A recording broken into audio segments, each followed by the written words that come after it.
Chaucer's Humanism. Humanism as a movement is the product of Renaissance in Europe.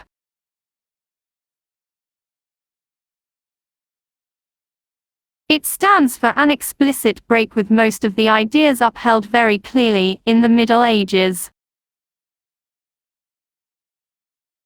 Humanism emphasized the dignity of man.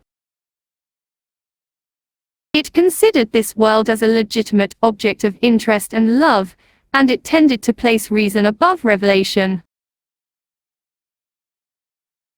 It stressed education for man as well as woman, and held that the goal of education is a well-balanced individual with all his capabilities fully developed.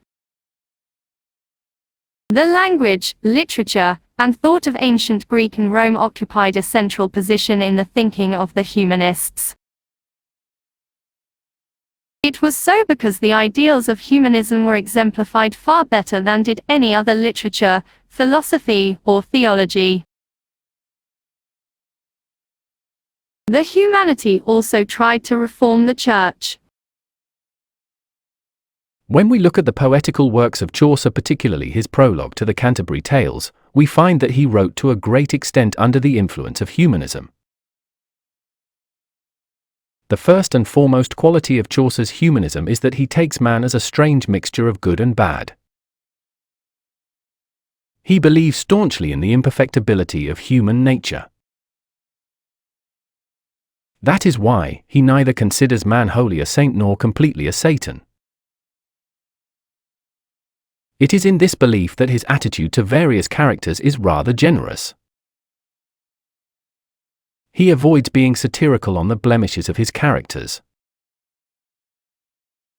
He supposes them weak beings rather humorously. He reveals the ulterior motives of the church dignitaries quite overtly, but he does give them a little concession for being materialist, simply because human nature cannot be expected to ignore the temptations of this world altogether.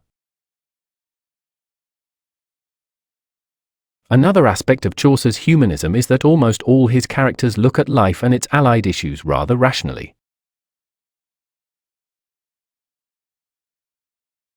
They are no longer spiritual in their approach to life.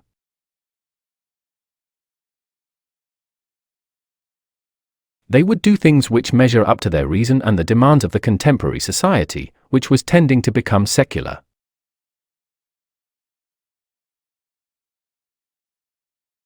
Even the religious characters are no longer religious.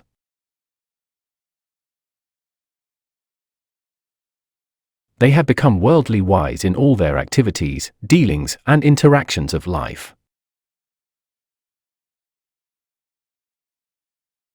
Another aspect of Chaucer's humanism is that it redefines the nature of man's physical demands. Chaucer's squire no longer goes to war for his king or religion, he takes part in the chivalric activities just for the sake of his beloved. Similarly, the wife of Bath married several times in addition to having good connection with men in her youth. The friar does not mind hearing confessions from the young men and women for their sexual lapses, as long as they pay him enough money. Thus the attitude towards male-female relationship was gradually undergoing a change in the contemporary society.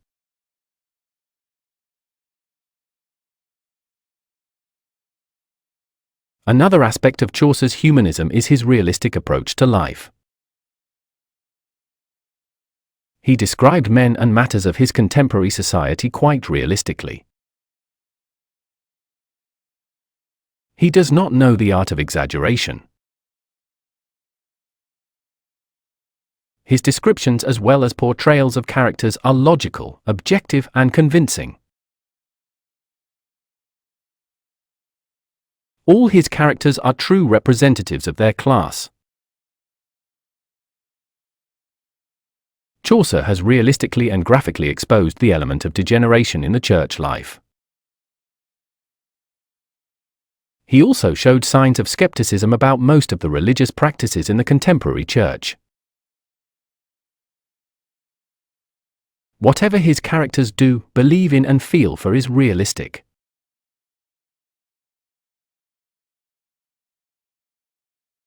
Another feature of Chaucer's humanism is the changed and better attitude towards the female sex. Women folk seem to have greater freedom, say and anticipation in the affairs of life. That is why many ladies are going along with men to perform their pilgrimage. All of them are conscious of their well-being and dignity.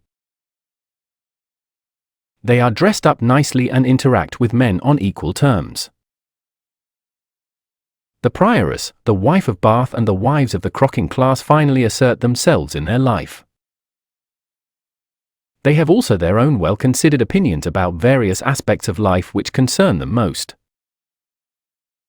Thus women of the times were emerging as a force equal to men, in all spheres of life whether secular or religious. Yet another characteristic of Chaucer's humanism is his keen interest in human beings, in their rich variety. Men and women, high and low, knight and squire, good and evil, monks and merchants, summoners and pardoners, delicate prioress and sexy wife of Bath, all are there in one company.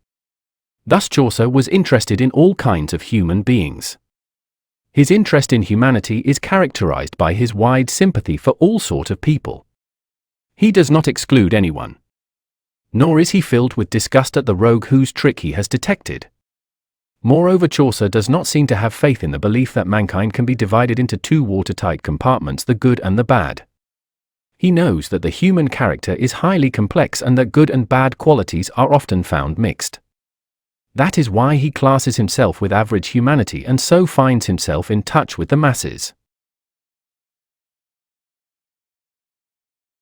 In spite of the fact that Chaucer was humanistic to a great extent in his approach to life, yet critics have maintained that he was essentially a court poet and he wrote for the aristocracy which was indifferent to the problems of the downtrodden and the underprivileged. That is why he did not mention the Black Death and famines which caused great havoc to the poor people of the contemporary society. But it does not mean that Chaucer was himself indifferent to the problems of the poor. In fact, his approach was rather optimistic. He knew that life was still enjoyable in the midst of miseries. In brief, we may say that Chaucer was the first great humanist in the English literature, as Petrarch and Boccaccio were in Italy, Johann Reuchlin in Germany, Guillaume Bude in France and Erasmus in Denmark. He was the first great realist, though not the reformer like most of his contemporaries. Though he did not carry any burden, he did not point out corruption, exploitation, injustice, dogmatism and oppression in the society. And therein lies his essential greatness.